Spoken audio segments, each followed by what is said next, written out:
La musique et la communication non verbale.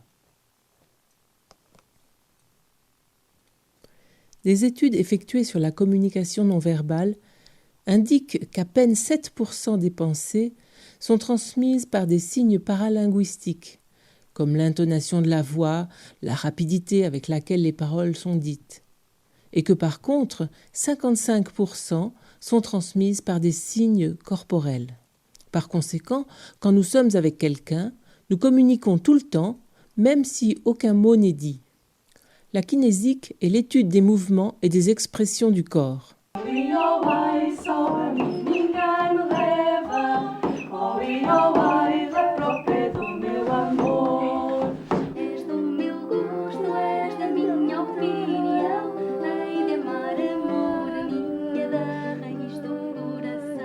La posture n'est pas seulement un moyen d'exprimer la communication, elle montre aussi la manière dont les gens sont en rapport quand ils sont réunis.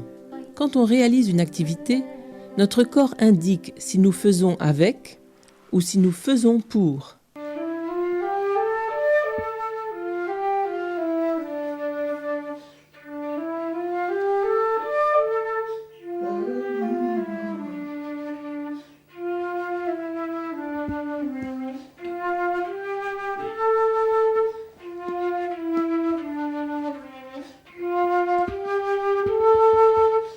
La posture adoptée par les musiciens, l'un vis-à-vis de l'autre, est la posture d'orientation parallèle qui permet le faire avec. Être l'un à côté de l'autre est une posture de partenariat et dans cette situation, généralement, les musiciens font pour le patient.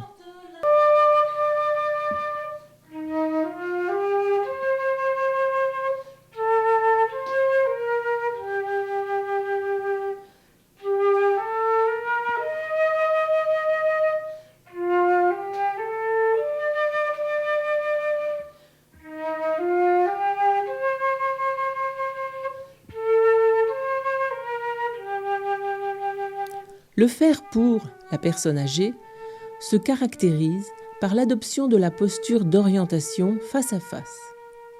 La condition de la personne âgée, qui peut être couchée ou non, va influencer la posture adoptée par le musicien, aussi bien que le choix des instruments qu'il utilise.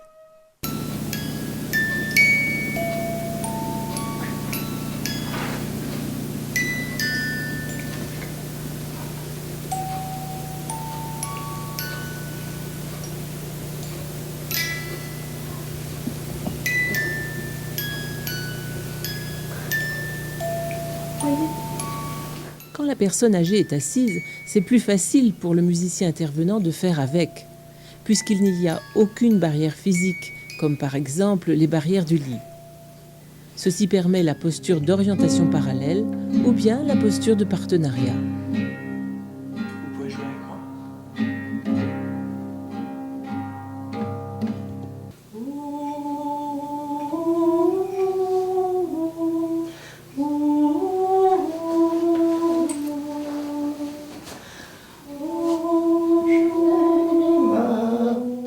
Nous choisissons un certain espace dans lequel nous bougeons. De cette manière, nous délimitons un espace pour les autres. Cela facilite ainsi la participation en permettant l'inclusion pas seulement des autres musiciens, mais aussi des professionnels de santé.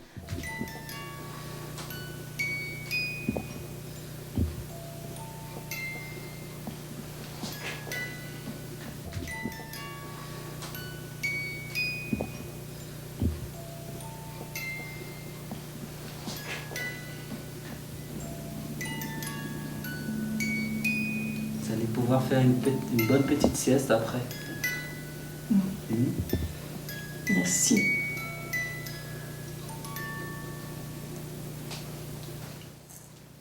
Grâce à cette inclusion, nous améliorons la relation de partenariat avec ce professionnel. Cela permet d'établir et d'intégrer sa participation au moment musical, ce qui va favoriser la construction du rapport interdisciplinaire.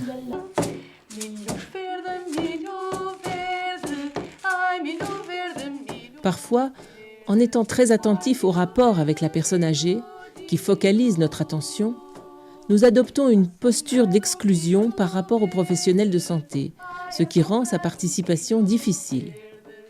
C'est ce qui arrive quand il reste en arrière, dans notre dos, et que nous ne pouvons donc pas voir les mouvements de son corps, cherchant une façon de rester à côté des musiciens.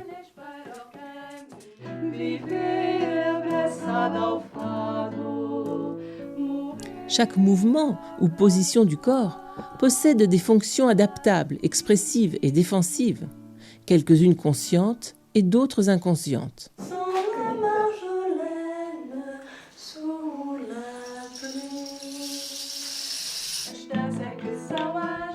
Si une personne est consciente de son langage corporel, cela lui permet de repérer sur elle-même les postures corporelles qui révèlent des mécanismes de défense. Et par conséquent, elle pourra modifier sa posture ou ses mouvements pour améliorer ses rapports interpersonnels.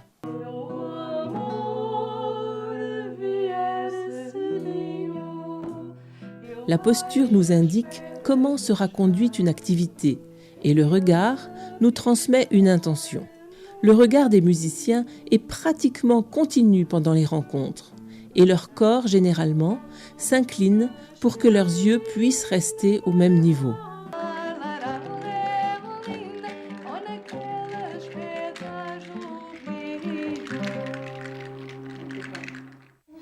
Frère Jacques,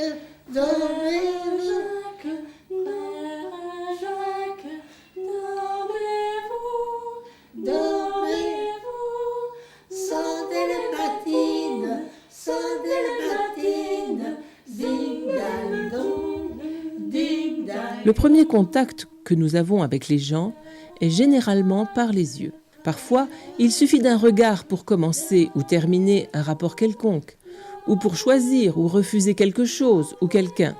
Ce qui veut dire que nous cherchons notre propre définition dans le regard de l'autre.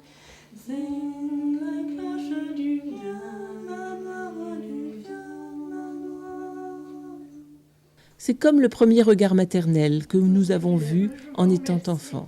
Le troisième, encore moins sage, la rirette. Le troisième, encore moins sage, la poussa sur le gazon. L'expression faciale indique d'importantes différences dans la signification du message. Si nous voulons envoyer un message affectueux ou positif, nous l'accompagnons par un sourire aimable. Dans la chanson,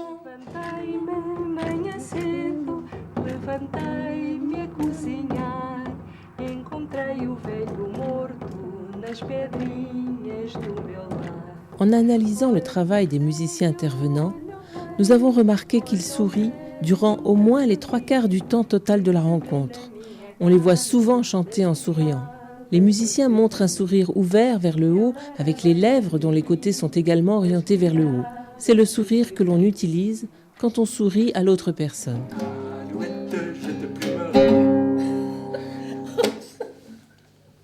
Nous voyons aussi des sourires larges, avec les lèvres vers le haut et les dents qui apparaissent.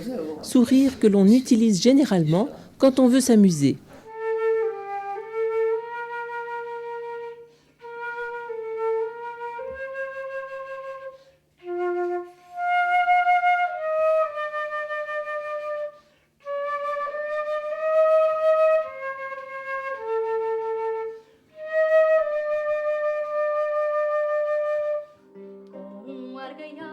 Quelques personnes âgées parfois ne sourient pas, mais leur visage laisse passer d'autres émotions que le sourire, comme des expressions de pleurs, ou bien elles se passent la main sur la tête, ou bien elles soupirent.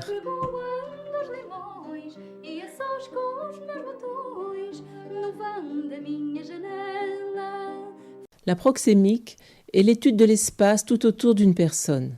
C'est aussi un facteur important de l'expression du langage corporel.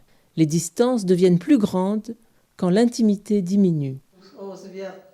Merci beaucoup. Joli vent qui vient d'aimer nous porte la trêve. Joli vent qui vient d'aimer. La distance intime, de 15 à 45 cm, est fréquemment adoptée par les musiciens pendant leurs rencontres.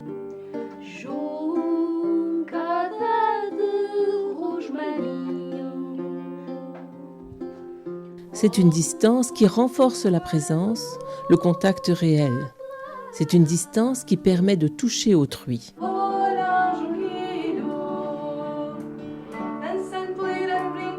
Quand la distance commence à augmenter, cela signifie que le musicien s'en va. Mais il ne s'agit pas d'une sortie conventionnelle qui se caractérise par tourner le dos et s'en aller.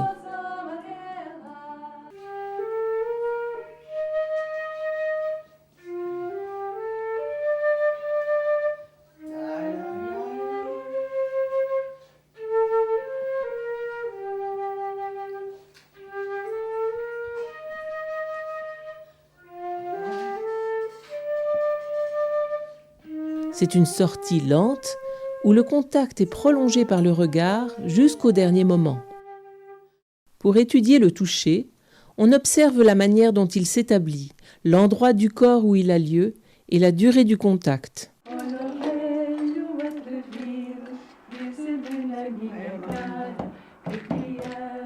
Le toucher est réalisé parfois avec l'intention de faire participer la personne âgée en lui faisant jouer un instrument. C'est une façon de stimuler la personne âgée. Par contre, les altérations physiques et fonctionnelles, qui peuvent être des facteurs qui limitent, doivent être prises en compte pour ne pas générer des sentiments de frustration chez le patient face à la difficulté d'effectuer un certain geste. Les professionnels de réhabilitation peuvent aider les musiciens à s'orienter dans ce sens en renforçant encore une fois l'échange multiprofessionnel.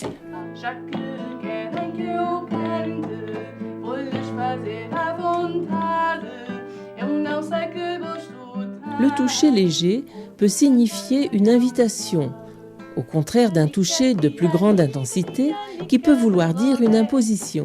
Les respects de la limite et du désir d'autrui sont essentiels et sont exprimés par la manière de toucher cette personne. Le toucher affectif intervient aussi dans la rencontre entre les musiciens et les personnes âgées, comme une démonstration de tendresse, d'empathie et de proximité.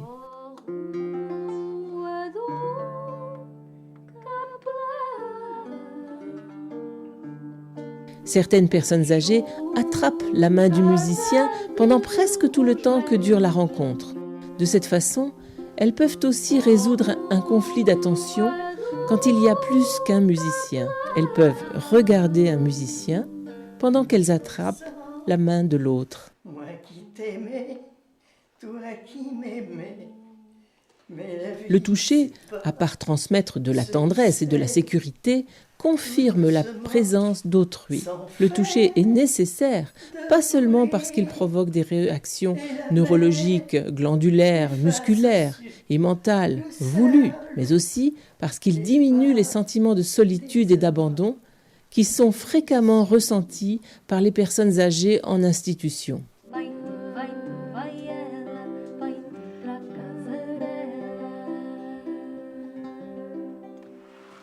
Comme autre forme de contact physique, il y a aussi les baisers et les touchés sur les joues.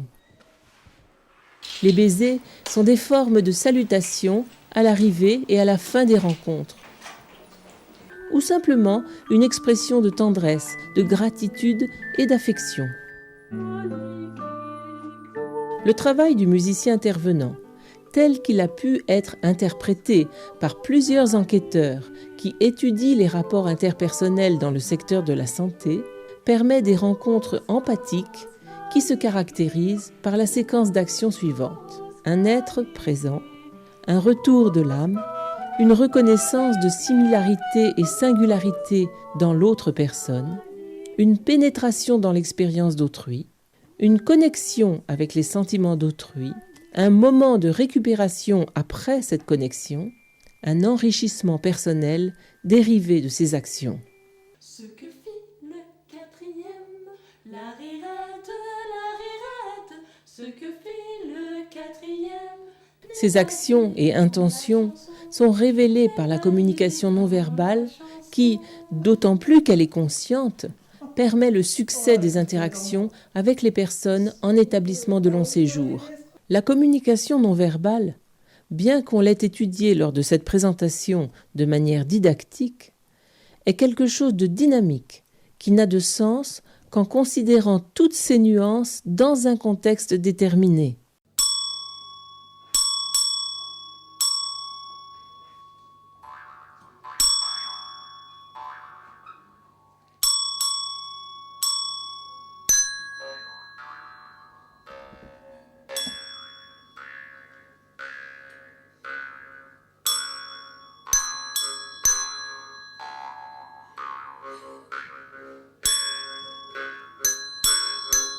Quand elle vient à travers la musique, la communication non verbale colore autrement le contexte institutionnel des personnes âgées, à l'image de ce qu'exprime une strophe de la poésie de Cecilia Meirelles intitulée « Réinvention ».